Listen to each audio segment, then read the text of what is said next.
మత్తయి రాసిన సువార్త 25వ అధ్యాయము 16వ వచనం 14వ వచనం నుండి మనము చదువుకుంటూ మరి ముందుకు వెళుతూ మనం దేవుని యొక్క వాక్యాన్ని ధ్యానం చేసుకుందామండి. ఈ 14వ వచనం నుండి మనం 33వ వచనం వరకు మనం ధ్యానం చేసుకోవడానికి ప్రయత్నం చేద్దాం. మొట్టమొదటిగా 14వ వచనాన్ని మనము చదువుదామండి. మత్తయి రాసిన సువార్త 25వ అధ్యాయము పరలోక రాజ్యము ఒక మనుష్యుడు దేశాంతరమునకు ప్రయాణమై తన దాసులను పిలిచి తన ఆస్తిని వారికి అప్పగించినట్లు ఉండును. చదవండి. ఒకనికి 5 తలంతులను, ఒకనికి 2, ఒకనికి 1, ఎవని సామర్థ్యం చెప్పిన వానికి ఇచ్చి చాలండి వెంటనే దేశాంతరము వెళ్ళిపోయాను. ప్రార్థన చేసుకుందాం వాక్యం నిమిత్తం. ప్రేమల తండ్రి, కృపల దేవంద్రమునైనా మరి ఈ రాత్రి శనివారపు ప్రార్థన కూడుకలో నీ బిడ్డలుగా మేము కూడుకోవడానికి ఏకీభవించడానికి మీరు మాకు ఇచ్చిన శ్రేష్టమైన కృపను బట్టి వేలాది వందనాలు, స్తుతులు, స్తోత్రాలు తండ్రి. అల్పులు మా భాగ్యమునైనా మీ సన్నిధానంలో మేము కూడుకొని ఉన్నాము కనుక ఈ సమయాన్ని జ్ఞాపకం చేసుకోండి. మా మధ్యకు రండి ప్రభా, మీ ఆత్మని సంచారం కలిగించండి. కూడి వచ్చిన ప్రతి ఒక్క బిడ్డను ఆత్మచేత నింపండి. చదవబడిన లేఖన భాగాన్ని విరిచి వడ్డించండి. నీ బిడ్డలమైన మా జీవితంలో ప్రభా ఈ లేఖన భాగంలో ఉన్నటువంటి నేను ప్రభా పాఠాలు ఏదైతే మేము నేర్చుకోవాలో, ఏదైతే మేము గ్రహించాలో అటు రీతిగా ప్రభా నీ బిడ్డలమైన మాతో మాట్లాడండి. నిలబడిన దాసును మరుగుపరిచి దాసుని ముఖాంతంలోంచి మీరే మాట్లాడండి. నీ దాసుడు ఇట్టువాడు మట్టివాడు తండ్రి, అరికలు మొదలుకొని నన్నెత్తి వరకు కూడా ప్రభా మీ ఆత్మ స్వాధీనంలో ఉంచుకొని మమ్మల్ని నడిపించమని ఈ సమయాన్ని, స్థలాన్ని మీ చేతులుగా అప్పగించుకుంటూ యేసయ్య ఉన్నతమైన పరిశుద్ధ నామమున ప్రార్థించి మిక్కిలి వినయముతో బ్రతిమలాడి వేడుకొనిచున్నాము తండ్రి. ఆమేన్, ఆమేన్. దేవుని బిడ్డలారా, ఈ సమయమందు మనం చదవబడినటువంటి లేఖన భాగంలో 14వ వచనంలో మనం చూసినట్లయితే ఒక మనుష్యుడు దేశాంతరమునకు ప్రయాణమై తన దాసులను పిలిచి తన ఆస్తిని వారికి అప్పగించినట్లు ఉంటుంది. ఏంటది ఉండేది? పరలోకపు రాజ్యము. ప్రభువారు పరలోక రాజ్యం గురించి ఎప్పుడు చెప్పినా ఉపమానపు రీతిగా చెప్పేవారైనా పరలోక రాజ్యములో ఉండదగిన వారు ఎవరు, పరలోక రాజ్యానికి వెళ్ళదగిన వారు ఎవరు, పరలోక రాజ్యానికి అర్హులు ఎవరు అనేటువంటి విషయాన్ని ప్రభువారు స్వయంగా ఆయనే ప్రజలకు అనేక సందర్భాలు చెప్పినటువంటి విషయాన్ని మనం జ్ఞాపకం చేసుకోవాలి. ఇక్కడ కూడా పరలోక రాజ్యము ఒక మనుష్యుడు దేశాంతరమునకు ప్రయాణమై తన దాసులను పిలిచి తన ఆస్తిని వారికి అప్పగించినట్లు ఉంటుంది అని ప్రభువు ఇక్కడ తెలియజేస్తున్నాడు. తర్వాత మాట మనం చూసినట్లయితే ఆయన వెళుతూ, ఆ యజమానుడు వెళుతూ ఏం చేశాడంటే ప్రయాణమై వెళుతూ ముగ్గురిని పిలిచాడు. ముగ్గురిని పిలిచి ముగ్గురికి 3 రకాలైనటువంటి తలాంతులు వారికి ఇచ్చి ప్రయాణమైనట్లుగా పరిశుద్ధ గ్రంథంలో మనం చూస్తున్నాం. చదివితే మొదటి విషయం, మొదటి వారికి ఏమి ఇచ్చారు చూడండి. ఒకనికి 5 తలంతులను, ఒకనికి 2, ఒకనికి 1, ఎవరి సామర్థ్యము చెప్పిన వారికి ఇచ్చి వెంటనే దేశాంతరము వెళ్ళిపోయి పరిశుద్ధ గ్రంథంలో మనం చూడగలుగుతున్నాం. దేవునికి స్తోత్రం కలుగును గాక. తలాంతులు అంటే ఈ రాత్రి మనం జ్ఞాపకం చేసుకోవాల్సింది దేవుని సన్నిధానంలో పనిచేసేటటువంటి విధానము. ఉద్యోగం ఇస్తే జీతం వస్తూ ఉంటుంది. జీతం వస్తే జీతానికి తగినట్టుగా పనిని చేయవలసి ఉంటుంది. ఈ తలాంతులు అనేది కూడా ఎవరి సామర్థ్యం చెప్పిన వారికి ఇచ్చినటువంటి సందర్భాన్ని పరిశుద్ధ గ్రంథంలో మనం చూడగలుగుతున్నాం. ముగ్గురిని పిలిచారు, తన దాసుల్ని పిలిచాడు. పిలిచి ముగ్గురికి ఒక్కొక్కరికి ఒక్కొక్క తలంతు చెప్పిన ఇచ్చిన సందర్భాన్ని ఇక్కడ మనం చూస్తున్నాం. అయితే ఇచ్చినటువంటి విధానంలో చాలా తేడా ఇక్కడ మనం గమనిస్తున్నాం.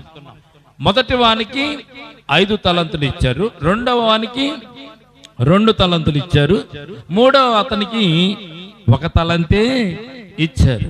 మనం అనొచ్చు, ఒక్కొక్కసారి మనం అందరికీ సమానంగా పంచిపెట్టాలి, అందరికీ సమానంగా ఇవ్వాలి, అందరిని సమానంగా దీవించాలి అని మనము కోరుకుంటూ ఉంటాం. సమానత్వాన్ని మనం ఎక్కువగా కోరుకుంటూ ఉంటాం. ప్రియమైన బిడ్డలారా, ఇక్కడ ప్రభువు చెప్పినటువంటి ఈ యొక్క సన్నివేశాన్ని, ఈ యొక్క థియరీని మనం జ్ఞాపకం చేసుకున్నట్లయితే, ప్రభు చెప్తున్నటువంటి ఈ తలంతుల ఉపమానంలో వ్యత్యాసాలు మనకు కనబడుతున్నాయి. వ్యత్యాసాలు, మొదటి వానికి 5 తలాంతులు, రెండవ వానికి 2 తలాంతులు, మూడవ వానికి 1 తలంతే మనకు కనబడుతుంది. ఈ తలాంతులు పంచిపెట్టిన తర్వాత అక్కడ ఒక సూత్రాన్ని ఇక్కడ ప్రభు వారు తెలియజేస్తున్నారు, చెప్తున్నారు. ఏ సూత్రం అది? ఎవరి సామర్థ్యము చెప్పినా వారికి ఆ తలాంతులు ఇచ్చినట్టుగా మనం చూస్తున్నాం. దేవునికి స్తోత్రం కలుగును గాక. సామర్థ్యం అంటే నువ్వు ఏ పని అయితే ఎక్కువగా చేయగలుగుతావో, ఏ పని అయితే చేయడానికి నీకు శక్తి ఉంటుందో ఆ పనికి తగినటువంటి పనిని మనము వారికి అప్పగించాలి. చూడండి, కొంతమందికి బలమైన పని చేయగలిగిన వారు కొంతమంది ఉంటారు, బలహీనమైన పనులు చేసేవారు కొంతమంది ఉంటారు. కొంతమంది చక్కగా ఎత్తైన ప్రదేశంలో పనిచేయడానికి వారికి శక్తి ఉంటుంది, కొంతమందికి కింద స్థాయిలో పనిచేసే వారికి శక్తి ఉంటుంది. కొంతమంది చేస్తున్న పనుల బట్టి వారి సామర్థ్యాన్ని యజమానుడు గుర్తించినట్లుగా మనం చూస్తున్నాం. యజమానుడు వారి దగ్గర ఉన్న పనివారు చేస్తున్న పనిపాట్లను బాగా చూసి, బాగా తెలుసుకుని, బాగా గ్రహించి వారికి పనిని అప్పగించారు అనేటువంటి విషయాన్ని ఇక్కడ మనం గమనించాలి. తలాంతులు ఉపమానం అంటే పని చేసేటటువంటి విధానాన్ని వారికి ఇచ్చినట్లుగా పరిశుద్ధ గ్రంథంలో మనం చూస్తున్నాం. అదేంటంటే అందరికి ఒకే రకంగా ఇవ్వచ్చు కదా అంటే, అందరికి ఒకే రకంగా ఇస్తే ఒకే రకంగా చేయకపోవచ్చు. అందుకోసం యజమానుడు వారి యొక్క శక్తిని బట్టి, వారి యొక్క తెలివిని బట్టి, వారికి ఉన్నటువంటి మరి శరీర దౌర్ఢ్యాన్ని బట్టి యజమానుడు అక్కడ వారికి తలాంతులు ఇచ్చినట్టుగా పరిశుద్ధ గ్రంథంలో మనం చూస్తున్నాం. యజమానికి ఒక ఆలోచన ఉంది. యజమాని అంటే మన దేవాది దేవునికి ఒక ఆలోచన ఉంది. ఆ ఆలోచన బట్టి ఆయన పరలోక రాజ్యానికి చేరేటటువంటి వారి యొక్క స్థితిగతులను తెలుసుకోవడానికి ప్రభువు ఎటువంటి వారిని పరలోక రాజ్యములోనికి నడిపిస్తారు అన్నటువంటి విషయాన్ని జ్ఞాపకం చేయడానికి ఈ ఉదాహరణ, ఇక్కడ తలాంతుల ఉదాహరణ యేసు ప్రభు వారు ఇక్కడ తెలియజేసినట్టుగా మనం చూస్తున్నాం.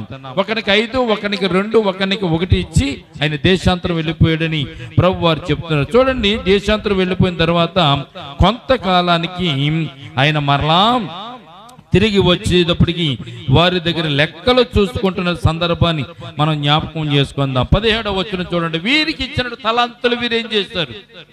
ఇచ్చినటువంటి తలాంతులను వీరు ఎలాగ ఉపయోగించారు? 17వ వచనం చూడండి. 5 తలాంతులు తీసుకుని వాడు వెళ్ళి వాటితో వ్యాపారం చేసి మరి 5 తలాంతులు సంపాదించెను.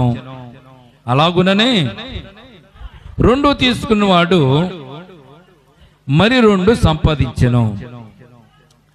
అయితే 1 తలాంతు తీసుకున్నవాడు వెళ్ళి భూమి తవ్వి తన యజమానిని సొమ్మును దాచిపెట్టినట్టుగా పరిశుద్ధ గ్రంథంలో మనం చూడగలుగుతున్నాం. 19వ వచనం చూస్తే యజమానుడు వారి దగ్గర లెక్క చూసుకోవడానికి మరలా తిరిగి దేశాంతరం వెళ్ళిపోయినటువంటి యజమానుడు కొంతకాలానికి తిరిగి వచ్చినట్టుగా పరిశుద్ధ గ్రంథంలో మనం చూస్తున్నాం. 19వ వచనం చూడండి ఒకసారి. బహుకాలమైన తరువాత ఆ దాసుల యొక్క యజమానుడు వచ్చి వారి యొక్క లెక్క చూసుకొనెను. అప్పుడు 5 తలాంతులు తీసుకుని వాడు మరి 5 తలాంతులను తీసుకుని వచ్చి, అయ్యా, నీవు నాకు 5 తలాంతులను అప్పగించితివే, అవ్యూగాక మరి 5 తలాంతులు సంపాదించుతానని యజమానుతో చెప్పాను. దేవునికి స్తోత్రం కలుగునుగాక. అప్పుడు యజమానుడు ఏమన్నారు? అతని యజమానుడు ఆ యొక్క దాసును చూసి ఏ దాసుని చూసి? 5 తలాంతులను 5 తలాంతులు చేసినటువంటి దాసుని చూసి, బలా నమ్మకమైన మంచి దాసుడా, నీవు ఈ కొంచెంలో నమ్మకముగా ఉంటివి, నిన్ను అనేకమైన వాటి మీద నియమించెదను, యజమానుని సంతోషములో పాలుపంపు పొందమని అతనితో చెప్పిన. దేవునికి స్తోత్రం కలుగునగాక. యజమానుడు కొంతకాలమైన తర్వాత, కొన్ని రోజులైన తర్వాత మరలా తానున్న ప్రాంతానికి వచ్చారు. వచ్చిన తర్వాత తన దాసులను పిలిచినట్టుగా పరిశుద్ధ గ్రంథంలో మనం చూస్తున్నాం. తన దాసులు పిలిచారు. పిలిచినప్పుడు మొదటివాడు వచ్చాడు. మొదటివాడు వచ్చి ఆ రాజుతో, ఆ యజమానుడితో చెప్తున్నాడు, అయ్యా, మీరు నాకు 5 తలాంతులు ఇచ్చారు కనుక మరొక 5 తలాంతులను సంపాదించాను, ఇవిగో ఆ తలాంతులను ఇచ్చాడు. మొదటివాడు ఎన్ని తలాంతులు ఇచ్చాడు యజమానునికి? ఎన్ని ఇచ్చాడమ్మా? ఎన్ని తలాంతులు ఇచ్చాడు యజమానునికి? దాసుడు ఎన్ని తలాంతులు ఇచ్చాడు తీసుకుని వచ్చి? అమ్మా, మేము నోట్లోంచి మాట వస్తలేదు, నాకు వినబడతలేదు కొద్దిగా చెవుడు నాకు. మొదటి వాడు తీసుకుని వచ్చి యజమానికి ఎన్ని తలాంతులు ఇచ్చాడు? 10 తలాంతులు. ఎంతమంది ఉన్నారు కదా 10 తలాంతులు అన్నమాట గట్టిగా ఎందుకు వినబడతలేదు నాకు? అమ్మా, ఎన్ని తలాంతులు యజమానుడు ఇచ్చిన? ఎన్ని తలాంతులు? యజమానుడి దగ్గరికి తీసుకుని వచ్చిన తలాంతులు ఎన్ని దాసుడు? అంటే యజమానుడు ఇచ్చినటువంటి ఆ 5 తలాంతులను ఈ మొదటి దాసుడు, మొదటి వ్యక్తి ఏం చేశాడండి? 5 తలాంతులను 5 తలాంతులుగా 10 తలాంతులుగా రెట్టింపు చేశాడు. 5కి 5 రెట్టింపు చేశాడు. 5 తలాంతులను రెట్టింపు చేయడం అంటే అది చాలా కష్టమైనటువంటి పని. కష్టమైన పని. ఎంత కష్టం అంటే 5 తలాంతులను 5 చేయడం కష్టం. 5 లక్షలను మరలా 5 లక్షలు చేయాలంటే మన వల్ల అవుతుందమ్మా? ఈ రోజున దేవుడు ఒక 5 లక్షలు ఇచ్చి, ఇదిగో నేను దేశాంతరం వెళ్తున్నాను, నేను మరలా తిరిగి వస్తాను, తిరిగి వచ్చినప్పుడు మీ దగ్గర నేను లెక్కలు చూస్తాను, మీకు ఇచ్చినటువంటి 5 లక్షల రూపాయలు మీరు జాగ్రత్తగా భద్రంగా వ్యాపారం చేయండి, అభివృద్ధి చేయండి అని దేవుడు చెప్పి వెళ్ళాడు అనుకోండి. 5 లక్షల రూపాయలు మనం ఏం చేస్తాం చెప్పండి ఒకసారి? ఏం చేస్తాం? 5 లక్షల రూపాయలు మనం ఏం చేస్తామండి? ఇచ్చింది దేవుడు. 5 లక్షల రూపాయలు మనకి ఇచ్చాడు, మనల్ని నమ్మి ఇచ్చాడు ఆయన, నమ్మకంగా ఇచ్చాడు ఆయన. నేను మరలా వస్తాను, మీ దగ్గర లెక్క చూస్తానన్నాడు. అన్నప్పుడు ఈ 5 లక్షల రూపాయలు మనం ఏం చేయాలండి? బహుభద్రంగా జాగ్రత్తగా వ్యాపారం చేసి, నష్టపోయే వ్యాపారంలో పెట్టకుండా లాభాలు వచ్చే వ్యాపారంలో పెట్టి లాభాన్ని సంపాదించి మరలా యజమానుడు వచ్చినప్పుడు ఈ లాభాలను యజమానుడికి మనము చూపించాలి. అది కదా. అలా చూపించినప్పుడు యజమానుడు ఏం చేస్తాడు? బలా నమ్మకమైన మంచి దాసుడు ముందు కాదు, తర్వాత బలా నమ్మకమైన మంచి దాసుడా, ఈ 5 తలాంతులు నీవు చాలా జాగ్రత్తగా, ఏమని రాయబడింది అక్కడ మాట చూడండి, ప్రియమైన బిడ్డలారా, ఈ కొంచెములో నీవు నమ్మకముగా ఉంటివి, నిన్ను అనేకమైన వాటి మీద నియమించెదను అన్నారు. దేవునికి స్తోత్రం కలుగునగాక. దేవుడు నీకు ఇవ్వడానికి ఆయన చాలా ఇష్టపడతాడండి. నీకు ఆశీర్వాదాలు ఇవ్వడానికి, నీకు డబ్బుని ఇవ్వడానికి, నీకు ఆస్తుపాస్తులు ఇవ్వడానికి, నీకు ఇల్లుని ఇవ్వడానికి దేవుడు ఎంతో ఇష్టపడతాడు. మొట్టమొదటిగా నీకు దేవుడు ఇచ్చాడు, ఇదిగో నేను కొంత నీకు డబ్బు ఇస్తున్నాను కదా, ఎంత నమ్మకంగా ఉంటావో చూస్తాను కదా అని చెప్పి, ఒకవేళ వ్యాపారంలో కానీ, కూలి పనిలో కానీ, చేతి పనిలో కానీ ఏదో రూపాయలు దేవుడు నీ చేతికి డబ్బులు ఇచ్చినప్పుడు నువ్వేం చేసావు? బాగా డబ్బులు వచ్చినాయి అని తినే విషయంలో కానీ, వస్త్రాలు కొనుక్కునే విషయంలో కానీ, ఖర్చు పెట్టే విషయంలో కానీ ఎక్కడా కూడా ఆలోచించకుండా, ఇది దేవుని డబ్బులు, దీన్ని మనం అభివృద్ధి పరచాలి, దీన్ని మనం డెవలప్ చేసుకోవాలి అని చూడకుండా వాటిని మనం విచ్చలవిడిగా ఖర్చు పెట్టేశాం. దేవుడు పైనుంచి చూస్తున్నాడు, నువ్వు ఎలా ఖర్చు పెడుతున్నావో తెలుసు ఆయనకి, ఎలాగ నువ్వు ఉపయోగిస్తున్నావో దేవునికి తెలుసు. మంచిగా ఉపయోగిస్తున్నావా, చెడుగా ఉపయోగిస్తున్నావా, అవసరానికి ఉపయోగిస్తున్నావా, అనవసరంగా ఉపయోగిస్తున్నావా, దేవుడు సమస్తము కూడా చూస్తూ ఉంటాడు. రెండోసారి ఇస్తాడా మరలా? ఎవడో. ప్రియమైన బిడ్డలారా, దేవుడు నమ్మకంతో నీకు ఏదైనా ఇస్తే దానిని నమ్మకంగానే నీవు ఉపయోగించాలి, కానీ దేవునికి అపనమ్మకం వచ్చేలాగా నీవు పనులు చేయకూడదు అనేటువంటి విషయాన్ని తెలియచేయడానికి దేవుడు ఈ పరిశుద్ధ గ్రంథంలో ఈ లేఖనములు ఈ మాటలు మన కొరకు రాశాడు. బలా నమ్మకమైన మంచి దాసుడా, ఈ కొంచెములో నువ్వు నమ్మకంగా ఉన్నావు. నేను ఇచ్చిన 5 తలాంతులు 5 లక్షలు అనుకోండి, ఈ కొంచెములో నువ్వు నమ్మకంగా ఉన్నావు కనుక ఏమైంది? అప్పుడు ఇచ్చినటువంటి 5 తలాంతులు, తను సంపాదించినటువంటి 5 తలాంతులను కూడా ఈ 10 తలాంతులను మొదటి వ్యక్తికి దేవుడు ఇచ్చినట్లుగా లేఖనాల్లో మనం చూడగలుగుతున్న. దేవునికి స్తోత్రం కలుగునుగాక. ప్రభువారు చూసేది నీ యొక్క పై రూపాన్ని కానీ బాహ్య రూపానికి కానీ నీ అందాన్ని కానీ నీకున్న సౌందర్యాన్ని కానీ ప్రభువు చూడడు. హృదయంలో ఉన్నటువంటి నమ్మకత్వాన్ని దేవుడు చూసేవాడుగా ఉన్నాడు. ప్రియమైన బిడ్డలారా, ఆ నమ్మకత్వాన్ని నువ్వు పెంచుకోవడమే విశ్వాస జీవితంలో నీవు ముందుకు సాగడం అని బైబిల్ తెలియజేస్తుంది. నువ్వు విశ్వాస జీవితంలో బలంగా ఉంటే, విశ్వాస జీవితంలో దేవునికి ఇష్టముగా ఉంటే, దేవుడు ఎంతైనా నీకు ఇవ్వడానికైనా ఇష్టపడుతున్నాడు. మొదటి వ్యక్తి గురించి. రెండో వ్యక్తి ఏం చేస్తాడు చదవండి. రెండో వ్యక్తి అలాగే 2 తలాంతులు తీసుకున్నవాడు వచ్చి, అయ్యా నీవు నాకు 2 తలాంతులు అప్పగించితివి, అవియుగాక 2 తలాంతులు సంపాదించితనని చెప్పాను. అందుకు ఆయన యజమానుడు ఏమన్నాడు? అతని యజమానుడు, బలా నమ్మకమైన మంచి దాసుడా, నీవు ఈ కొంచెంలో నమ్మకంగా ఉంటివి, నిన్ను అనేకమైన వాటి మీద నియమించదను. దేవునికి స్తోత్రం కలుగునుగాక. ఇప్పుడు తేడా కావాలి మనకి. 5 తలాంతులు 5 చేసిన వాడిని నమ్మకమైన బలా మంచి దాసుడు అన్నాడు. 2 తలాంతులు 2 చేసిన వాడిని కూడా బలా నమ్మకమైన మంచి దాసుడు అన్నాడు. వీళ్ళిద్దరిని, ఈ కొంచెంలో నమ్మకంగా ఉన్నవాని ఇద్దరిని కూడా యజమానుడు పొగిడి గౌరవించాడు. బాగుంది. అదేంటండి, 5కి 5 చేసిన వాడు గొప్పవాడు, 2కి 2 చేసిన వాడు చిన్నవాడు కదా, తక్కువవాడు కదా అని మీరు అనుకోవచ్చు. కానీ యజమానుడు ఇచ్చిన తలాంతులన్నీ 5 వాడికి 5 ఇచ్చాడు, 2 వాడికి 2 ఇచ్చాడు.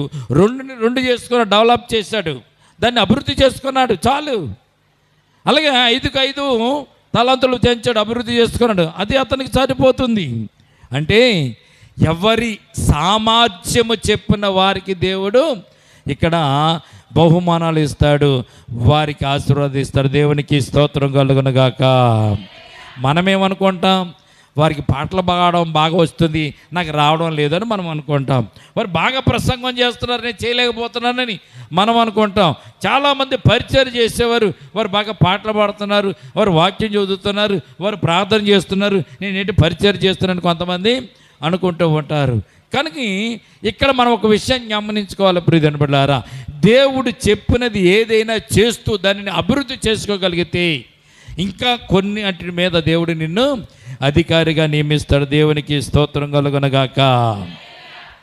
మొదటి వాడు బాగున్నాడు, రెండవ వాడు బాగున్నాడు, మూడవ వాడి సంగతికి వద్దాం. మూడవ వాడి సంగతి చూడండి ఒకసారి. మూడవ వాడి దగ్గరికి వచ్చేసరికి ఏమని రాయబడింది ఇక్కడ? తరువాత మొదట 1 తలాంతు తీసుకున్నవాడు వచ్చి, అయ్యా నీవు విత్తని చోట కోయవాడువును, చల్లని చోట అంటే విత్తనాలు చల్లని చోట పంట కూర్చువాడును అయినటువంటి కఠినుడు అని నేను ఎరిగి, కనుక నేను నీకు బాగా భయపడిపోయి వెళ్ళి నువ్వేదైతే నాకు 1 తలాంతు ఇచ్చావో ఆ తలాంతును భూమిలో పాతి పెట్టి తిని అని సమాధానం చెప్తున్నాను. ఇక్కడ ప్రియమైన బిడ్డలారా, యజమానుడు ఇచ్చిందేమో ఎవరి సామర్థ్యం చెప్పిన వారికి తలాంతులు ఇచ్చి యజమానుడు వెళ్ళాడు. మొదటి వానికి 5 ఇచ్చాడు, రెండవ వానికి 2 ఇచ్చాడు, మూడవ వానికి 1 ఇచ్చాడు. ఈ 1 తలాంతుని వీడు కనీసం 1 తలాంతన్నా చేసి ఉండొచ్చు. అయితే యజమానుని యొక్క ఆలోచన ఏమైనా తప్ప, యజమానుని యొక్క ఉద్దేశం ఏమైనా తప్ప అని మనం ఒకసారి ప్రశ్న వేసుకుంటే, యజమాని యొక్క ఆలోచన తప్పేమీ కాదు, యజమాని యొక్క ఉద్దేశం కూడా ఇక్కడ తప్పు కాదు. ఎవరికి ఏ పని ఇస్తే బాగా చేయగలరో వారికి ఆ పనులను యజమానుడు అప్పగిస్తూ ఉంటాడు. డబ్బులు వసూలు చేసే పని ఉందనుకోండి, ఇది యథార్థంగా ఉంటాడు, ఇది బాగా వసూలు చేస్తాడు, తీసుకొచ్చిన చెంబుని జాగ్రత్తగా జమ చేస్తూ ఉంటాడు, కనుక నేను ఇతనికి ఈ పనిని అప్పగిస్తానని యజమానుడు అతనికి ఆ పని అప్పగిస్తాడు. లెక్కలు వచ్చిన వాడిని డబ్బులు వసూలు చేయడానికి పంపిస్తూ ఉంటాడు. వ్యవసాయం వచ్చిన వాడిని వ్యవసాయం మీద పనికి ఉపయోగిస్తూ ఉంటాడు. అలాగే మట్టి పని చేసేవాడిని మట్టి పనికి ఉపయోగిస్తూ ఉంటాడు. యోసేపు తన జీవితంలో పొతేపరు ఇంటికి వెళ్ళిన తర్వాత, దాసుడిగా వెళ్ళిన తర్వాత, బానిసగా వెళ్ళిన తర్వాత, పొతేపరు యోసేపు యొక్క పనితనమును చూసి యజమానుడు తన ఇల్లు అంతటిని అప్పగిచ్చాడంట. తన భార్యను తప్ప అని రాయబడి ఉంటుంది అక్కడ. తన భార్యను తప్ప తన ఇల్లు అంతటిని యోసేపుకు యోసేపుకు యజమానుడు అప్పగించాడంట. అప్పగించిన పనిని యోసేపు అంత తూచా తప్పకుండా నెరవేర్చినట్టుగా మనం చూస్తున్నాం. దేవునికి స్తోత్రం కలుగునుగాక. యోసేపు నమ్మకస్తుడు, నమ్మకమైనటువంటి పని చేస్తున్నాడు. డబ్బు విషయంలో కానీ, ధాన్య విషయంలో కానీ, పనివారి విషయంలో కానీ, ఖర్చు పెట్టే విషయంలో కానీ, సంపాదించే విషయంలో కానీ, తీసుకొచ్చే విషయంలో కానీ యోసేపు ఎక్కడా చిన్న పొరపాటు చేయనటువంటి జీవితం యోసేపులో ఆ యొక్క యజమానుడు చూశాడు, పొతేపరు చూశాడు. కొన్న దగ్గర నుంచి, యోసేపును కొనుక్కొచ్చిన దగ్గర నుంచి, బానిసగా కొనుక్కొచ్చిన దగ్గర నుంచి యోసేపు చేస్తున్న ప్రతి పని కూడా అక్కడ సఫలం అవడం చూసి దేవుడు యోసేపుకు తోడుగా ఉన్నాడని పొతేపరు నమ్మినట్టుగా మనం చూస్తున్నాం. ఒకరోజు పొతేపరు భార్య యోసేపును మోహించినప్పుడు, గదిలో బట్టి బంధించినప్పుడు యోసేపు అన్నటువంటి ఒక్క మాట, శ్రేష్టమైన మాట మీకు జ్ఞాపకం చేస్తాను.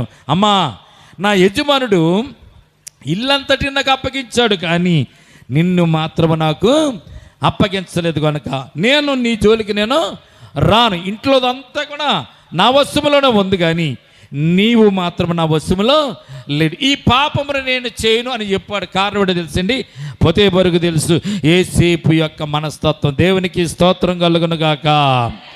యజమానుడు తన దగ్గర ఉన్నటువంటి కూలి పనులు చేసేవారికి, బానిసలుగా ఉన్న వారికి, తన దగ్గర ఉన్నటువంటి దాసుల యొక్క గుణగణాలు వారికి తెలుస్తాయి కనుక యజమానుడు వారికి తగినటువంటి తలాంతులనే ఇస్తూ ఉంటాడు. 5కి 5 చేసిన వాడి యొక్క గుణ లక్షణాలు యజమానికి తెలుసు. 2కి 2 తలాంతులు చేసిన వాడి యొక్క గుణ లక్షణాలు కూడా తెలుసు. 1కి 1 చేస్తాడు అని నమ్మి యజమానుడు 3వ వాడికి 1 తలాంతుని ఇచ్చినట్టుగా పరిశుద్ధ గ్రంథంలో మనం చూస్తున్నాం. దేవునికి స్తోత్రం కలుగునుగాక. చదవండి. అప్పుడు ఏమన్నాడు యజమానుడు? అందుకు అతని యజమానుడు వాడిని చూసి ఏమన్నాడండి? సోమరివైన చెడ్డదాసుడా, నేను విత్తని చోట కోయవడను, చల్లని చోట పంత కూర్చుకుని వాడనని నీ వెరుగుదవా? అట్లయితే నీవు నా సొమ్ము సావుకారుల దగ్గర ఉంచవలసి ఉండును. నేను వచ్చి అతని దగ్గర వడ్డీతో కూడా తీసుకుందినే అని చెప్పి ఆ తలాంతును అతని దగ్గర నుంచి తీసివేసి 10 తలాంతులు గలవానికి ఈవిడి కలిగిన ప్రతి వానికి ఇవ్వబడును, అతనికి సమృద్ధి కలుగును, లేని వాని యొద్ద నుండి అతనికి కలిగినది కూడా తీసివేయబడును అని చెప్పారు అక్కడ యజమానుడు. ప్రియమైన బిడ్డలారా, జ్ఞాపకం చేసుకోండి. 3వ వాడు ఎటువంటి వాడు అంటే అండి, సోమరి అయిన చెడ్డదాసుడు అంట. ప్రియమైన బిడ్డలారా, ఎటువంటి వాడు ఏంటి? వాడు సోమరితనం కలిగిన వాడు. సోమరితనం అంటే అర్థం ఏంటో చెప్పా తెలుసండి మీకు? సోమరిపోతులు అంటారు. సోమరిపోతులు అంటే అర్థం ఏంటి? పని చెప్తే పని చేయరు, ఎక్కడికైనా వెళ్ళమంటే అక్కడికి వెళ్ళరు. వారికి ఉన్నటువంటి ఎక్కువ ఆలోచన, ఆశ, వారికి ఉన్న కోరిక ఎక్కువ ఏంటో తెలుసండి, ఎప్పుడు కూడా నిద్రపోవడమే. సోమరుడు అంటే అర్థం ఏంటో తెలుసండి, పని చేయని వాడు ఒక వంతు అయితే బాగా ఎక్కువగా నిద్రపోయేవాడు కూడా సోమరువాడే. సోమరిపోతే అంటారు వాడిని. సోమరిపోతా లేగన్నారు. ఎవరిని? యోనాని. ఎవరో నావికులు అన్నారు లేదా? నిద్రపోతా అన్నారు, సోమరిపోతా అన్నారు. ప్రియమైనవారా, సోమరిపోత చేసే పని ఏంటంటే పని చేయడు వాడు. అటు దొంగవాడు, పనికి దొంగ. చాలామంది తినడానికి ముందు ఉంటారు, కానీ పని చేయడానికి చాలామంది వెనకాల వస్తూ ఉంటారు. పని చేయడానికి తినేటప్పుడు మాత్రం ముందు ఉంటారు. అయితే యజమానుడికి తెలుసు. ఏం తెలుసు యజమానికి? ఈ 3వ వాడి యొక్క గుణలక్షణాలు యజమానికి తెలుసు. తెలుసు కనుకనే వాడికి ఒక తలాంతే ఇచ్చాడు. ఎందుకు? 2 తలాంతులు ఇస్తే ఆ 2 తలాంతులు వాడు ఉపయోగించలేడు కనుక ఒక తలాంతే వాడికి ఎక్కువని యజమానుడు అనుకున్నాడు కనుక ఒక తలాంతునే యజమానుడు వాడికి ఇస్తే ఈ సోమరపోతే ఏం చేశాడంటే ఈ తలాంతం తీసుకెళ్ళి ఎక్కడ వేయాలి, ఏ పంట వేయాలి, ఏ వడ్డీకి ఇవ్వాలి, ఇదంతా నాకే తెలియదు, తలకాయ నొప్పు. ఒకవేళ యజమానుడు అడిగితే ఏదో కారణం చెప్పవచ్చు. యజమానుడు అడిగితే ఏదో కారణం చెప్పవచ్చు. ఏదో కారణం చెప్పాలంటే యజమాని మీద నింద వేయడమే కారణం. యజమాని మీద నింద వేయడమే కారణం. ఈ లోకంలో కుటుంబాలు కూడా అలాగే ఉన్నాయి. కుటుంబాల్లో ఉన్నటువంటి పిల్లల పరిస్థితులు కూడా అలాగే ఉన్నాయి. వారి తప్పును కప్పిపుచ్చుకోవడానికి ఎదుటి వారి మీద నిందలు వేస్తూ ఉంటాం. చాలాసార్లు మనం ఎదుటి వారి మీద నిందలు వేస్తూ ఉంటాం. నువ్వు మంచిది నాకు ఇవ్వలేదు కనుక అది చెడిపోయింది, నువ్వు సరైనది నాకు ఇస్తే నేను సరైనదిగా దానిని బాగు చేసేవాడిని అని కొంతమంది చెప్తూ ఉంటారు. ఇక్కడ 3వ వాడు యజమానితో ఏం చెప్తున్నాడు? విత్తని చోట, చదవండి, నీవు విత్తని చోట కోయవాడు వాగదాం. ఏంటంటే అండి, విత్తనాలు ఇస్తేనే కదండి పంట వచ్చేది, పంట వస్తేనే కదండి పంట కోసేది.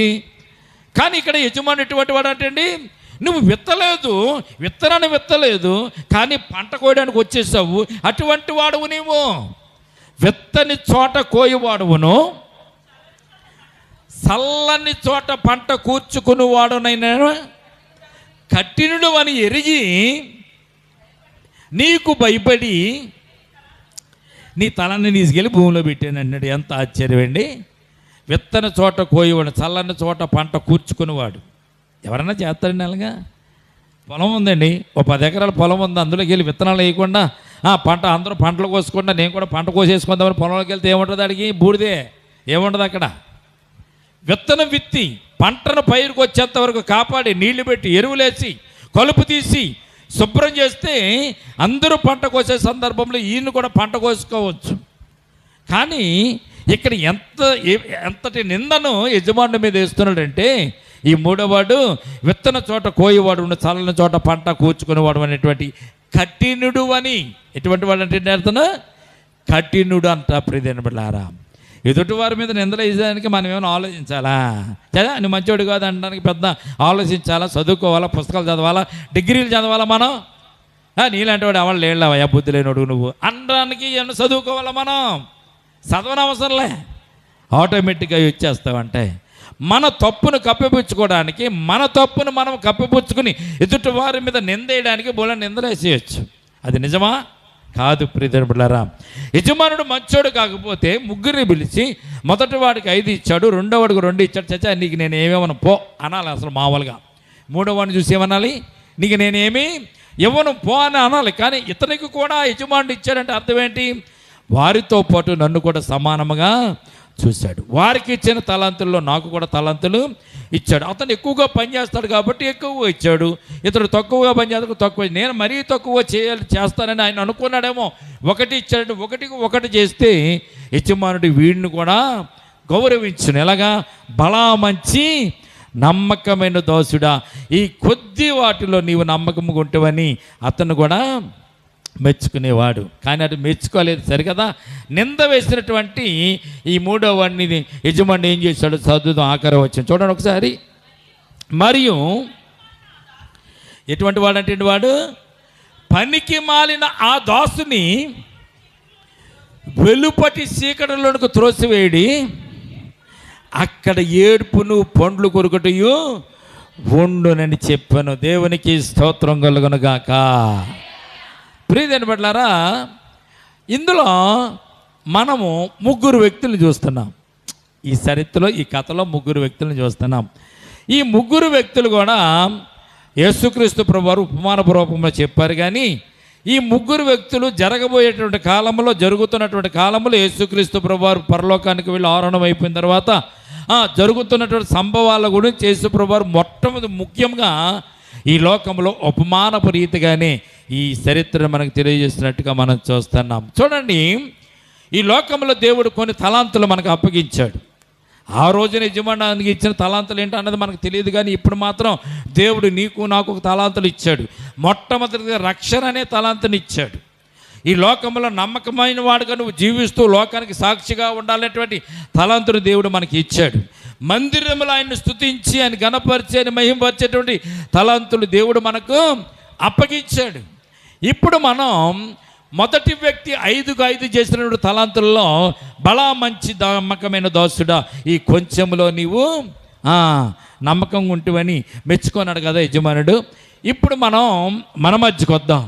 దేవుడు మనకిచ్చిన తలాంతులు, ప్రార్థన అనే తలాంతులు కానీ, వాక్యము చదివే తలాంతులు కానీ, పాటలు పాడే తలాంతులు కానీ, దేవుని సువార్తను ప్రకటించే తలాంతులు కానీ, దేవునిని అనేక మంది మధ్య సాక్షిగా ఉండేటువంటి తలాంతులు కానీ, నమ్మకంగా మనం లోకంలో జీవించాలని, విశ్వాసంతో జీవించాలని, దేవుని బిడ్డలుగా జీవించాలని దేవుడు మనకి ఏదైతే తలాంతులు ఇచ్చాడో ఆ తలాంతులను మనం సరిగా ఉపయోగిస్తున్నామా? ఈ రాత్రి మనం దేవుని సన్నిధానంలో మనం జ్ఞాపకం చేసుకోవాలి. ప్రభు మనకి ఇచ్చినటువంటి ఈ తలాంతులు, ఇవన్నీ తలాంతులే. ఆయన సన్నిధానంలో ఉండడం ఒక తలాంతు, ఆయన స్తుతించడం ఒక తలాంతు, ఆయన సన్నిధానం ప్రార్థించడం ఒక తలాంతు, ఆయనను కనపరచడం ఒక తలాంతు. ఈ లోకంలో అన్యుల మధ్యలో సాక్షిగా ఉండే తలాంతు కూడా దేవుడు మనకు ఇచ్చాడు. మనము దేవుడిచ్చిన మనకి సామర్థ్యం చెప్పిన ఇచ్చాడు. ఆయన మనకు సామర్థ్యం ఉంది, శక్తి ఉంది, బలం ఉంది. అన్నీ మనము దేవుని సన్నిధిలో మోకరించి నాకు అది కావాలి ఇది కావాలని అడగడం అన్నది ఒక సామర్థ్యం అయితే, దేవుడు చెప్పిన పనులు చేయడం కూడా ఒక సామర్థ్యమే. దేవుడు ఇచ్చినటువంటి సామర్థ్యాన్ని మనము సరిగా ఉపయోగిస్తున్నామా లేదా? ఈ రాత్రి దేవుడు మనల్ని ప్రశ్నిస్తున్నాడు. నీకు ఇచ్చిన తలాంతు నువ్వేం చేస్తున్నావు? చివరివాడు, మూడోవాడు భూమిలో పాతిపెట్టిన రీతిగా, ఆ ఒక తలాంతుని తీసుకెళ్ళి భూమిలో పాతిపెట్టిన రీతిగా నీవు కూడా భూమిలో పాతిపెట్టేశావా? ఎవరికీ ఉపయోగం లేకుండా, ఎవరికీ ఉపయోగకరంగా లేకుండా, ఎవరికీ కూడా రక్షణ భాగ్యాన్ని వారికి అందించకుండా ఈ లోకంలో నువ్వు జీవిస్తున్నావా? ఈ సందర్భంలో ఒక వ్యక్తిని మీకు జ్ఞాపకం చేస్తాను. దేవుడిచ్చిన తలాంతును ఆయన వాడినటువంటి విధానాన్ని మనం జ్ఞాపకం చేసుకుంటే ప్రియమైన బిడ్డలారా, మన జీవితంలో మనం అలాగే ఎందుకు బ్రతకలేకపోతున్నాం? మన జీవితంలో ఎలాగ మనం ఎందుకు జీవించలేకపోతున్నాం? దేవుడిచ్చిన తలాంతులు ఎందుకు మనం పాతిపెట్టేస్తున్నాం? దేవుడిచ్చిన తలాంతులను మనము మంచానికి, కొంచానికి, మన ఆహారానికి, మన జీవితానికి, మన బ్రతుకులకు ఎందుకు అప్పగించేస్తున్నాం అనేటువంటి భావన మనకు కలుగుతుంది. ప్రియమైన బిడ్డలారా, గమనించండి. దేవుడు అంటే ఇష్టం లేనటువంటి వ్యక్తి, క్రైస్తవులంటే ఇష్టం లేని వ్యక్తి, ఎక్కడన్నా కూడుకుని ప్రార్థన చేస్తుంటే వారిని చంపాలని ఆలోచన చేసినటువంటి వ్యక్తి, క్రైస్తవుడు కనపడితే అతను ఒళ్ళంతా కూడా చిరాకేసి చీమలు జర్రులు పాకినట్టుగా ఉన్నటువంటి వ్యక్తి.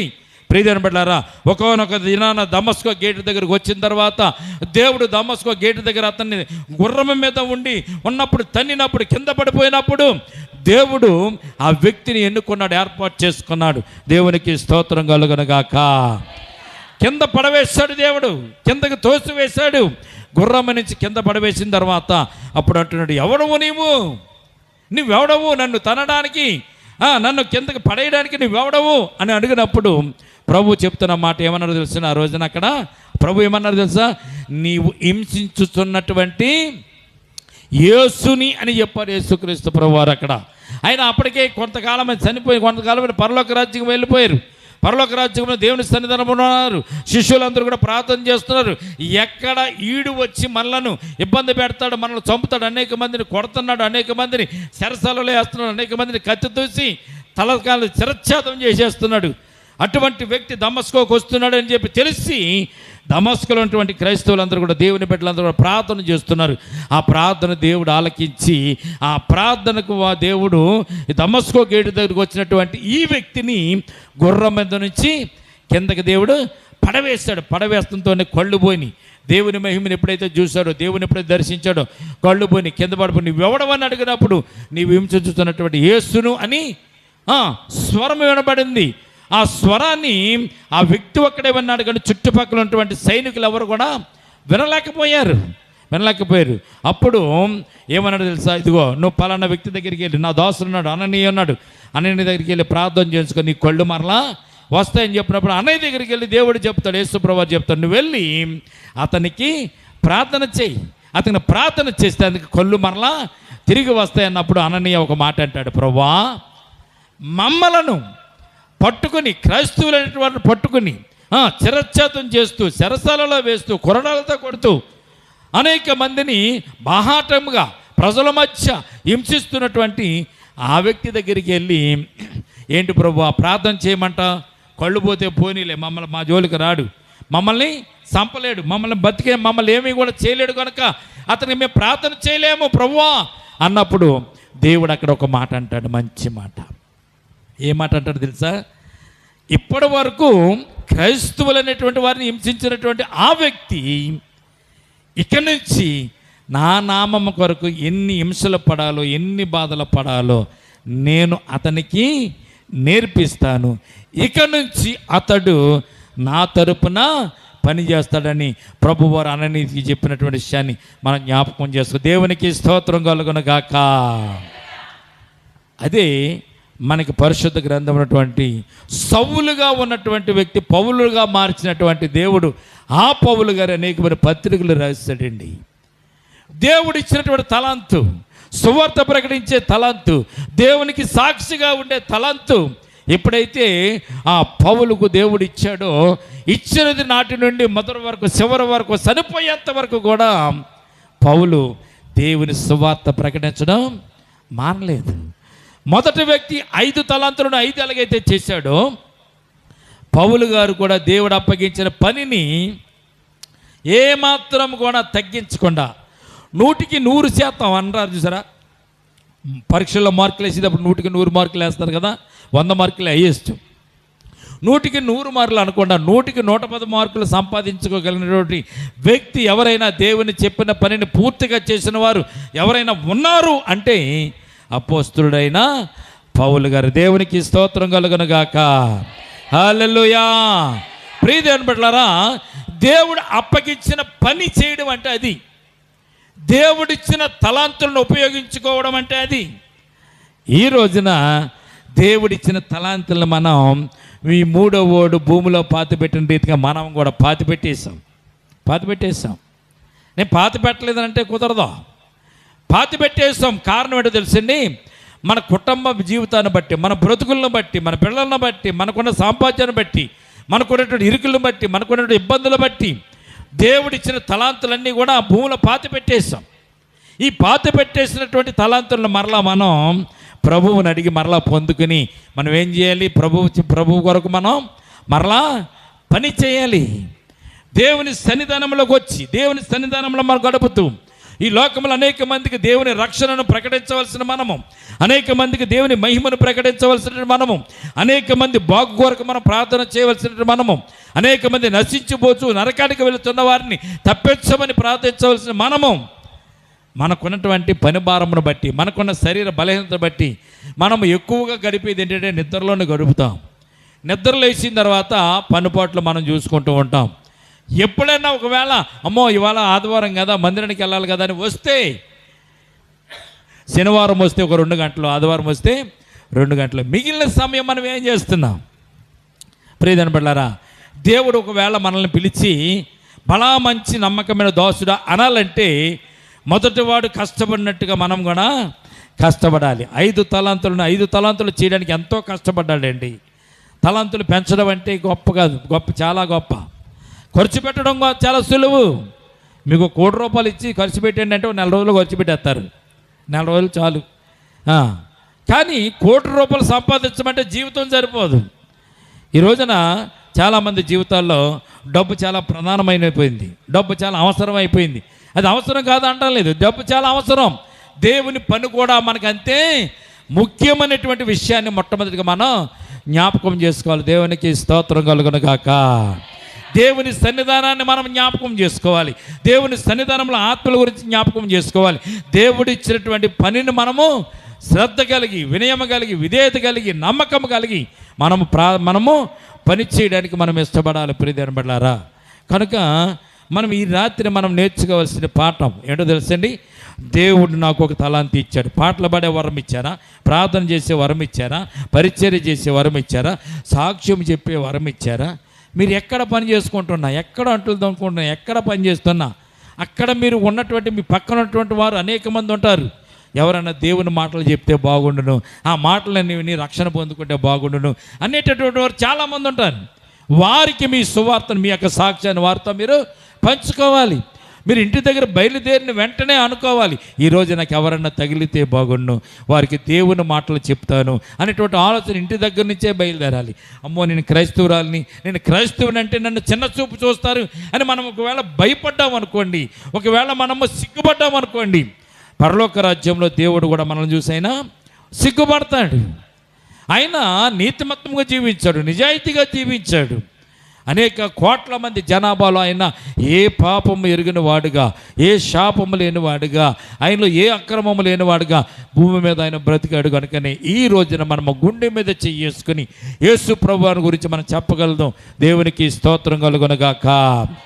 ఈ లోకంలో దేవుళ్ళు అనేటువంటి వారు వచ్చిన వారు అనేక మంది వారి రకాలుగా వారి జీవితాలు వారు జీవించారు. కానీ యేసు ప్రభు వారికి ఎదుటి వారికి ఉపకారం చేసేటువంటి జీవితాన్ని జీవించినటువంటి గొప్ప దేవుడు ఆయనే. సమరయ స్త్రీతో మాట్లాడడానికి ఎవరు ఇష్టపడేవారు కాదు. దేవుడు అనేవారు సమరయతో, మనుషులు అనేవారు సమరయతో మాట్లాడితే వారి పాపం మనకు అంటుకుంటుందని ఆలోచన చేసి ఆ సమరయ ప్రాంతానికి వెళ్ళినటువంటి వారు చాలామంది ఉన్నారు. అయితే యేసు ప్రభు వారు ఒంటరిగా సమరయ ప్రాంతానికి వెళ్ళి సమరయ స్త్రీతో మాట్లాడి ఆమెను రక్షించి, ఆమెను కాకుండా సమరయులందరూ కూడా రక్షింపబడినట్టుగా ప్రభు కృప చూపించినట్టు గొప్ప దేవుడు ఆయనండి. ఆయనకి కుష్టి వ్యాధిగ్రస్తుని ముట్టుకుంటానికి ఎవరు ఇష్టపడరు. ఆయన ముట్టుకున్నారు, ఆయన చేతులతో వారిని తాకి వారిని కుష్ఠరోగం నుంచి విడుదల కలిగించిన అంత గొప్ప వ్యక్తి కనుక ఈ లోకంలో ఆయనను ప్రకటించడానికి, ఆయన నామాన్ని ఉచ్చరించడానికి, ఆయన సన్నిధిలో ప్రార్థించడానికి, నేను క్రైస్తవుని, నేను దేవుని బిడ్డను, యేసయ్య బిడ్డను చెప్పుకోవడానికి ధైర్యం కలిగి ఉండాలి తప్ప మనం ఎప్పుడు కూడా సిగ్గుపడకూడదు. ప్రియమైన బిడ్డలారా, దేవుడిచ్చిన తలాంతును దేవుని కొరకు మనం వాడుతూ, దేవుని సన్నిధానంలో ఆ తలాంతులు మనం ఉపయోగించుకుంటూ దేవుని యొక్క ఆశీర్వాదం పొందుకోవాలి. పరలోక రాజ్యంలో దేవుడు మనం చూసినప్పుడు బలా నమ్మకమైన మంచి దాసురాలా, బలా నమ్మకమైన మంచి దాసుడా అనేటువంటి పేరును మనం పొందుకోవడానికి ఈ లోకంలోనే మనం జీవించాలి. చనిపోయిన తర్వాత పరలోక రాజ్యానికి వెళ్ళిన తర్వాత ఇంకేం ఉండదండి.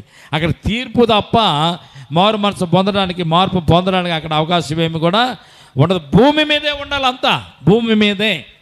నువ్వే మార్పు కలిగిన భూమి మీద ఉండాలి. దేవుని పరిచయం చేయాలంటే భూమి మీద చేయాలి. ఈ లోకంలో నువ్వు బ్రతుకుండగానే చేయాలి. చనిపోయిన తర్వాత నువ్వు చేయడానికి ఏమి కూడా లేదు. కనుక దేవుడిచ్చిన తలాంతులను మనం కూడా దాచిపెట్టకుండా, పాతి పెట్టకుండా దేవుని కొరకు ఉపయోగించుకుంటూ మన జీవితంలో దేవుని యొక్క కృపను, దేవుని యొక్క ఆశీర్వాదాలు పొందుకుందాం. ఈ కొద్ది మాటలు దేవుడు దీవించి మనలను ఆశీర్వదించునుగాక. తల వంచండి, ప్రార్థన చేసుకుందాం. తల్ల వంచండి.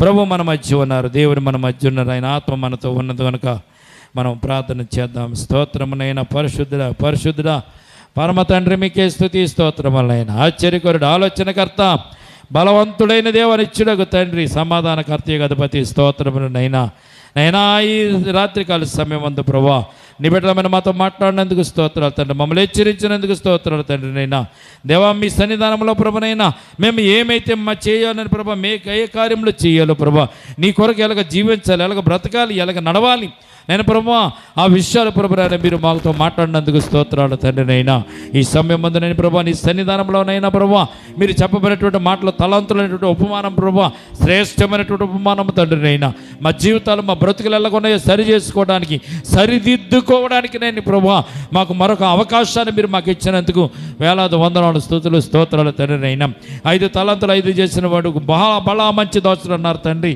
2 తలంతులు 2 చేసిన వాడిని కూడా బలా మంచి దాసుడు అన్నాడు తండ్రి.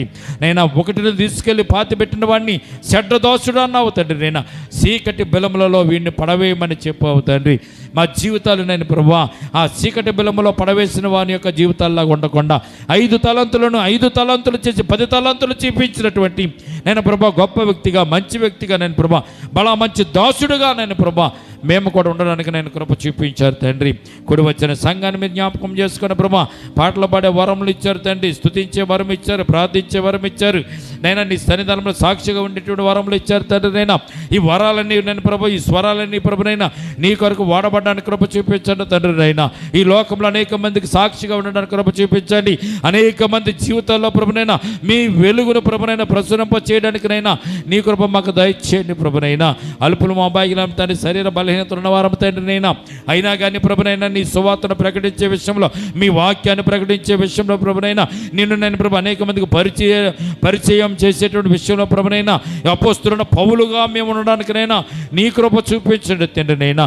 పౌలునైనా ప్రభు మీరు ఇచ్చినటువంటి తలాంతులను తండ్రినైనా పూర్తిగా తండ్రినైనా 100% నేను ప్రభు వారి జీవితంలో ప్రభునైనా పౌలు గారి జీవితంలో నెరవేర్చి నేను ప్రభు నీ సన్నిధానంలో బలా మంచి దాసులని పేరు పొందినటువంటి వ్యక్తి, గొప్ప వ్యక్తి నేను ప్రభు మా జీవితాల్లో కూడా నేను ప్రభు అట్టి రీతిగా నీ కొరకు పని చేయడానికినైనా, మీతో పని చేయడానికినైనా, ఈ లోకంలో నీ సాక్షిగా ఉండడానికినైనా, అనేక మంది మధ్య నేను ప్రభు నీ వెలుగును ప్రచురింప చేయడానికినైనా, చీకటిలో సంచరిస్తున్నాను ప్రభు నరకానికి వెళుతున్నటువంటి వారిని ప్రభునైనా ఆ చీకటి నుంచి నేను ప్రభు తప్పించి పరలోకంలో రాజ్యానికి, వెలుగు కలిగినటువంటి రాజ్యానికి నేను ప్రభు సత్యమైన మార్గంలోకి, నిత్యమైన మార్గంలోనికి, పరిశుద్ధ మార్గంలోనికి వారిని కూడా నడిపించడానికి నేను ప్రభు అట్టి తలాంతులు నేను ప్రభు మీరు మాకు ఇచ్చారు తండ్రి నైనా. ఆ తలాంతులను బట్టి నేను ప్రభు వారికి సాక్షిగా మేము ఉండడానికి కృప చూపించండి. ఈ లోకంలో చెడిపోయేవారు ఉన్నారు తండ్రి, తప్పిపోయేవారు ఉన్నారు తండ్రి, నశించిపోయేవారు ఉన్నారు తండ్రి, కృంగిపోయేవారు ఉన్నారు తండ్రి, వ్యాధులతోనూ బాధలతోనూ ఆసుపత్రులు పాలైన ప్రభు మేలుకోలేని వారు, కోలుకోలేని వారు అనేక మంది ఉన్నారు తండ్రి. వారందరిని దర్శించడానికి నీ కృప చూపించండి. వారందరి కొరకు ప్రార్థించడానికి మీ కృప చూపించండి. వారికి ఒకరు అంగలార్చడానికి కృప చూపించండి తండ్రి నైనా. అనేక మంది లోకంలో నేను ప్రభా కుటుంబంలో నుంచి నేను ప్రభు భూమిని విడిచి వెళ్ళిపోయి వారు ఉన్నారు తండ్రి నైనా. వారి మనశ్శాంతి కొరకు నేను ప్రభా వారి యొక్క మిగిలినటువంటి శాస్త్రం కొరకునైనా నేను వారికి నెమ్మది కలిగినట్లుగా ప్రార్థించడానికినైనా నీ కృప మాకు దయచేయండి ప్రభునైనా. ఈ లోకమంతా నేను ప్రభునైనా ఇదిగో ప్రభా నీ బిడ్డలుగా మారాలన్నారు తండ్రినైనా. ప్రతి మోకాలు నేను వచ్చే సమయానికినైనా నా నామములు వంగుతుందని సెలవిచ్చిన దేవుడు ప్రభా. అట్టి రీతిగా ప్రభా అనేక మంది నీ నామములు వంగడానికి, మోకాళ్ళు వంచడానికి, ప్రార్థించడానికి నీ కృపనైనా వారికి దయచేసేలాగా మేము ప్రార్థించడానికి అట్టి తలాంతులు మాకు ఇచ్చారు కనుక ఆ తలాంతులు మేము ఉపయోగించుకోవడానికి కృప చూపించండి తండ్రి. కూడా వచ్చిన సంఘాన్ని, సంఘ బిడ్డల మీద జ్ఞాపకం చేసుకోండి. వారికి ఉన్నటువంటి బంధువుల విషయంలో తండ్రి, నేను స్నేహితుల విషయంలో నేను ప్రభా, వారి కుటుంబిక విషయంలో నేను ప్రభా, ఇంకాను ఎవరైతే నేను ప్రభనైనా నీ తలాంతులు పొందుకున్నటువంటి తలాంతులు వారు భూమిలో పాతి పెడుతున్నారో ప్రభా, అట్టి రీతిగా కాకుండా నేను ప్రభా వారు తలాంతులు ఉపయోగించుకుని ప్రభా అనేక మందికి సాక్షిగా ఉండేటువంటి భాగ్యం కూడా దయచేయండి తండ్రి. మేము ఎక్కడున్నా కానీ ప్రభా, ఏ ప్రాంతంలో ఉన్నా కానీ ప్రభా, ఏ మనుషుల మధ్య ఉన్నా కానీ ప్రభునైనా, ఏ దేశంలోనూ ఉన్నా కానీ ప్రభునైనా ఇదిగో తండ్రినైనా నీ కొరకు వాడబడేటువంటి నేను ప్రభా బిడ్డలుగా ఉండడానికి కృప చూపించండి తండ్రి. ఈ రాత్రి నేను ప్రభు నీ బిడ్డల మీద మాతో మాట్లాడినందుకు స్తోత్రాలు తండ్రి. మమ్మల్ని హెచ్చరించినందుకు స్తోత్రాలు తండ్రి నైనా. మా జీవితంలో గొప్ప మార్పును కలిగిస్తున్నందుకు స్తోత్రాలు తండ్రి నైనా. మేము కూడా నేను ప్రభు బలా మంచి దాసుడా, ఈ కొంచెంలో నీవు నమ్మకముగా ఉన్నావు అనేటువంటి మాటను ప్రభు, ఆ గౌరవప్రదమైనటువంటి మాటను మేము కూడా పొందుకోవడానికి నేను ప్రభు నీలో బలపడడానికి, నీలో స్థిరపడడానికి, నీలో జీవించడానికి నీ కృప నేను ప్రభు నేను శ్రేష్టమైన నీ కృపను ప్రభు నీ బిడ్డల మీద మాకు దయచేయమని కూడి వచ్చిన సంఘాన్ని, సంఘ బిడ్డల మీద జ్ఞాపకం చేసుకోండి. సంఘ బిడ్డల జీవితంలో ప్రభు అద్భుత కార్యాలు, ఆశ్చర్యకార్యాలు జరిగించండి. మీ తలంతులు వారు కూడా ఉపయోగించుకున్న సామర్థ్యాన్ని వారికి దయచేయండి నేను ప్రభా. అట్టి సామర్థ్యంతో వారిని నింపమని ఈ సమయం ముందు ప్రార్థిస్తున్నాం తండ్రి నైనా. సంఘాన్ని, సంఘ బిడ్డల మీద జ్ఞాపకం చేసుకోండి నైనా. ఈ సమయం ముందు కూడి వచ్చిన సంఘం అంతటిపైన మీ ఆత్మవర్షం కుమ్మరించండి. మీ ఆత్మ చేత నింపండి ప్రభా. నీ బిడ్డల ఇంటికి వెళ్ళి చూడగా నీ సన్నిధాన ఆశీర్వాదం వారి గృహాలలో వచ్చండి, వారి హృదయాలలో వచ్చండి ప్రభా. వారి చుట్టూ మీ కంచి వేసి కాపుదల దయచేయండి ప్రభునైనా. ఈ లోకంలో నీ బిడ్డలుగా, నీ జ్యోతులుగా ప్రభునైనా అనేక మందికి వెలుగునిచ్చేవారుగా ఉండడానికినైనా నీ కృప దయచేతురు కాకని నిలబడి దాశ్రమ మరుగుపరిచి దాశ్రమ కాంతంలో వచ్చి మీరే మాట్లాడి ఈ సమయం మందు ప్రభు నీ బిడ్డలమైన మమ్మల్ని ప్రభా ఉత్తేజింపజేసినందుకు ప్రభా మా మనసులు, మా తలంపులు ప్రభునైనా మరొక్కసారి పరిశుద్ధపరిచినైనా ప్రభా నీ బిడ్డలమనేటువంటి జ్ఞాపకాన్ని మాకు తెలియజేస్తున్నందుకు వేలాది వందనాలు, స్తుతులు, స్తోత్రాలు చెల్లించుకుంటూ త్వరలో అటువంటి నజరేయుడైన యేసుక్రీస్తు పరిశుద్ధ నామమున ప్రార్థించి మిక్కిలి వినయముతో బ్రతిమలాడి వేడుకొనుచున్నాము తండ్రి. ఆమేన్, ఆమేన్, ఆమేన్. మన తండ్రి అని దేవుని ప్రేమయు, కుమారుడైన యేసుక్రీస్తు కృపయు, పరిశుద్ధాత్మని సహవాసం ఇప్పుడు ఎల్లప్పుడు ప్రభోచ్చు పర్యంతము సంగమునకును మనకును సదాకాలము తోడు నీడగుండునుగాక. ఆమేన్. అందరూ చెప్తామా? యేసు రక్తమే చెప్, ప్రవేశ రక్తమే చెప్, యేసు నామమున సంపూర్ణ విజయం.